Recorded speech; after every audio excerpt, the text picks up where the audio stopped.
Vous êtes bien de retour sur le plateau de Smart Tech, votre émission sur le numérique et l'innovation. C'est le moment de notre grand rendez-vous autour de la diversité. La diversité dans la tech, on en parle régulièrement avec Diversity Days. Et aujourd'hui, j'ai le plaisir d'accueillir le nouveau président de Diversity Days, Nadim Belalaom. Bonjour et bienvenue. Bonjour. Vous êtes venu accompagné aujourd'hui de la maire adjointe de la ville d'Évry-Courcouronnes, spécialisée surtout sur les sujets d'emploi, d'insertion et de jeunesse. Diarra Badiane, bonjour, merci d'être avec nous. Bonjour, merci à vous pour l'invitation. Avec plaisir. Et restez avec nous, notre grande interview du jour, Sophie Yannikopoulos, la directrice générale d'Adobe France. Merci beaucoup, Sophie. Parce que c'est important, les valeurs, vous en avez parlé beaucoup. Adobe Best Place to Work, je crois, c'est ça, hein. Et donc, le sujet de la diversité, vous allez pouvoir participer à nos échanges. Peut-être qu'on va... D'abord, le thème de notre sujet aujourd'hui, c'est l'entrepreneuriat au-delà des grandes villes, parce qu'on parle souvent de la diversité en pensant à la capitale ou aux 3 grandes villes françaises. Là, on va voir un petit peu plus large. Peut-être déjà donner quelques chiffres, Nadim, à ce sujet. Tout à fait. Ce qui est important de savoir sur l'entrepreneuriat dans les grandes villes, c'est que on a tendance à penser que l'entrepreneuriat n'est pas forcément développé de la même façon en dehors des grandes villes. Or, il l'est. Par exemple, si on prend l'exemple des quartiers prioritaires de la ville ou des zones rurales, il y a des entrepreneurs. Il y en a beaucoup, un peu moins que dans les grandes villes, mais c'est souvent des entrepreneurs qui vont être moins diplômés, qui vont avoir plus de difficultés à se lancer, plus de mal à trouver des prêts bancaires, du financement pour démarrer leurs entreprises. On va retrouver aussi beaucoup d'auto-entrepreneurs, de micro-entrepreneurs. Donc l'entrepreneuriat hors des grandes villes, il existe. Oui. On a une étude qui était assez intéressante. C'est une thèse d'une doctorante qui s'appelle Marion Fléché, qui en 2019 a étudié la question des inégalités d'accès et des inégalités de succès, notamment autour des startups. Et ce dont elle s'est rendue compte, c'est que les 3/4 des fondateurs de start-up étaient issus de grandes écoles. Donc on voit qu'il y a quand même une forme de... Donc il y a un décalage quand même. Il y a une forme de décalage, effectivement, puisque les 3/4 de la population française ne sont pas diplômés de grandes écoles. Donc on se rend compte qu'aujourd'hui, il y a un enjeu. Comment on fait pour que des entrepreneurs qui ne viennent pas forcément de grandes écoles aient accès au réseau, au financement, soient visibles et comment on fait pour que leur entreprise soit un succès. Peut-être un dernier chiffre qui me paraît aussi intéressant à partager. C'est une étude qu'on a menée avec Diversity Days et le cabinet Occurrence, puisque depuis quelques années, on essaie de sortir assez régulièrement des études pour avoir des chiffres qu'on n'avait pas forcément avant. Et notre étude, elle nous permet de noter que 39% des salariés de start-up ont déclaré avoir déjà été victimes de discrimination lors de leur intégration. Et ça, c'est une étude qui date de 2021. L'objectif étant comment on fait pour lutter contre ces discriminations.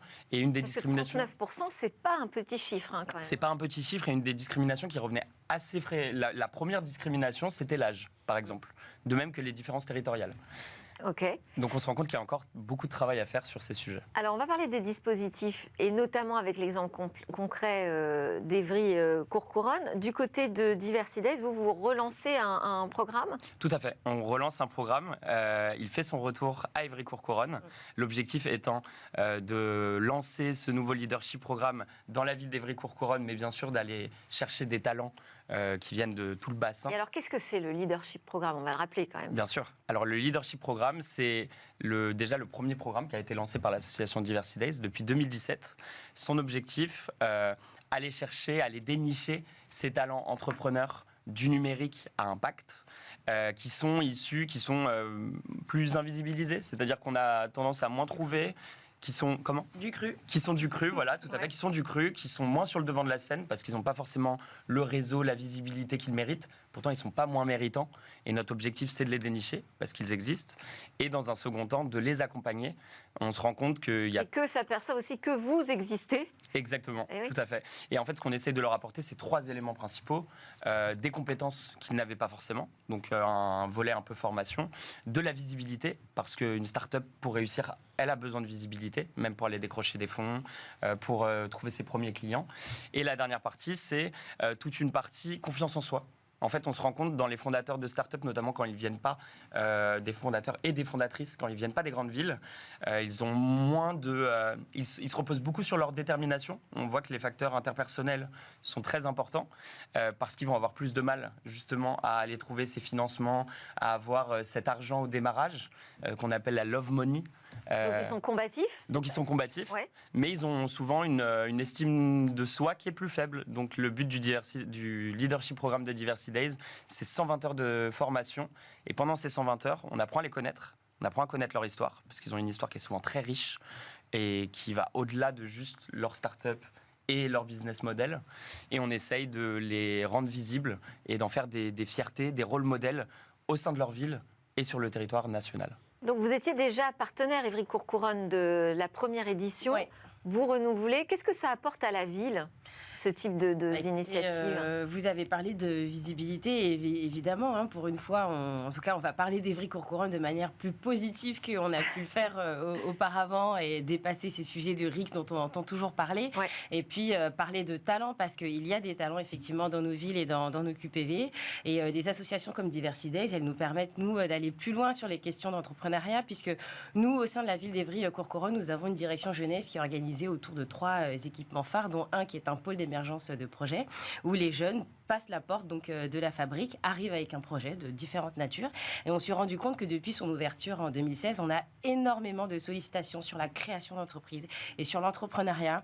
On voit des profils de jeunes très différents, des diplômés, des pas diplômés, beaucoup, c'est vrai effectivement, de peu diplômés qui n'ont pas confiance en eux, qui n'ont pas les outils. Et nous, ce qu'on a fait, c'est qu'on s'est doté d'un réseau de partenaires pour pouvoir les accompagner et leur permettre d'être une passerelle vers le monde de l'entrepreneuriat. Et grâce à Diversity Days, on a pu en accompagner un grand nombre qui aujourd'hui sont eux-mêmes, transmettent aussi le flambeau à d'autres jeunes de la ville. Des exemples justement peut-être de réussite Ouais. de ce programme? Bien sûr, en fait, Combien d'entrepreneurs vous avez accompagnés? c'est ce que, voilà, en fait, depuis 2017, on a accompagné plus de 240 entrepreneurs. Ok. On s'est lancé en fait au niveau régional. Donc en fait, on est allé faire le tour de France pendant ces 4-5 années, avec pour objectif à chaque fois d'aller toucher différentes villes et d'aller toucher des horizons avoisinants qui peuvent être des zones rurales, des quartiers populaires. Mais c'est pas que les quartiers populaires en fait. C'est aussi important d'aller dans ces zones rurales puisqu'il y a également des entrepreneurs qui n'ont pas le même profil mais qui méritent cette visibilité. Quelques exemples, je pense, assez parlants. Je vais vous en donner 3. À Évry, dans le programme qui a été lancé en 2021, une des entrepreneuses qui avait été sélectionnée, Esther Lutette, a lancé une start-up qui s'appelle Ecoa, qui est sur le sujet de l'écologie, notamment en Afrique. Son objectif, c'est finalement de reprendre les déchets du cacao pour en faire des fertilisants. Donc en plus, c'est un sujet qui nécessite un certain nombre de... Je crois qu'on l'a reçue dans Smartech d'ailleurs. Elle a été reçue dans Smartech, effectivement, et elle a été reçue sur le sujet aussi de l'écologie. Alors Esther a été sélectionnée dans un programme de la Fondation européenne pour le climat en tant que nouvelle voie de l'écologie. Donc on se rend compte que l'objectif du programme, c'est d'en faire des porte-paroles. Et suite au programme, ils le deviennent. Peut-être 2 autres exemples rapidement. Éric Laboué, qui a lancé l'espace de coworking Eboss, vient de lancer un nouvel espace à Vincennes. Donc on se rend compte que sur le plan de développement économique, la visibilité apporte aussi du business. Et un dernier exemple, c'est Kunto, une start-up autour du sujet sportif, l'accessibilité dans le sport, notamment pour les personnes en situation de handicap. Et qu'on a reçu aussi. Qui ont également été reçus, tout Tous à sur le fait. plateau de Smartech. Hicham, Mehdi et Yachak, aujourd'hui viennent d'intégrer l'incubateur sportif Paris Senco. Et l'objectif pour nous, c'est aussi de les diriger vers ces incubateurs et qu'ils puissent avoir cet accompagnement supplémentaire et ce réseau dont ils ont besoin. Et on se rend compte que le programme les y amène. Donc il y a beaucoup de pépites qui viennent d'Évry, hein, Évry Mine de Courcouronnes. rien, ouais. Vous ne travaillez pas uniquement avec Diversity Days. Qu'est-ce que vous mettez en place dans la ville? Et puis peut-être quel message, qu'on n'a plus beaucoup de temps, on va essayer d'accélérer un peu, quel message vous avez à passer auprès des jeunes de votre agglomération et aussi auprès peut-être des entreprises qui recrutent? C'est vrai que nous, on avait quelques actions, mais qui en réalité étaient pas à la hauteur de ce qu'on aurait voulu faire, parce qu'effectivement, c'est pas tant un sujet de manque de moyens, mais c'est vrai qu'on c'est pas une compétence qu'on a en direct. Et vous le savez, les questions d'emploi et d'insertion sont portées aujourd'hui par l'agglomération, non pas par la ville. Mais grâce à Diversity Days, effectivement, on a pu avoir des outils et des moyens concrets pour accompagner ces jeunes qui ont envie d'entreprendre. Et aujourd'hui, d'ailleurs, on a parlé de Eric. Eric accompagne d'ailleurs une jeune de la ville dans la création de son coworking, et ça va bien bientôt voir le jour. Donc c'est dire à quel point c'est important de faire aussi en sorte que ces gens et ces jeunes aussi se rencontrent, échangent entre eux. On a aussi développé des sessions d'échange qu'on appelle parcours inspirant, où on a pris effectivement en exemple certains membres du leadership programme. Je pense à Badr qui est venu nous parler de son expérience qui a été très concrète, voilà, pour les jeunes qui veulent entreprendre. Anthony a été aussi le parrain d'une initiative qu'on appelle Wonder Ladies qui valorise l'entrepreneuriat aussi au féminin. Donc voilà, ça nous a permis un peu d'évoluer aussi sur la question et sur le sujet. Moi, si j'ai un message à faire passer aux jeunes, c'est leur dire de croire en eux, parce que tu l'as dit, effectivement, on est face à des jeunes qui ont peu confiance en eux, qui n'ont pas les outils, qui n'ont pas toujours forcément les codes et qui se retrouvent d'entrée discriminés.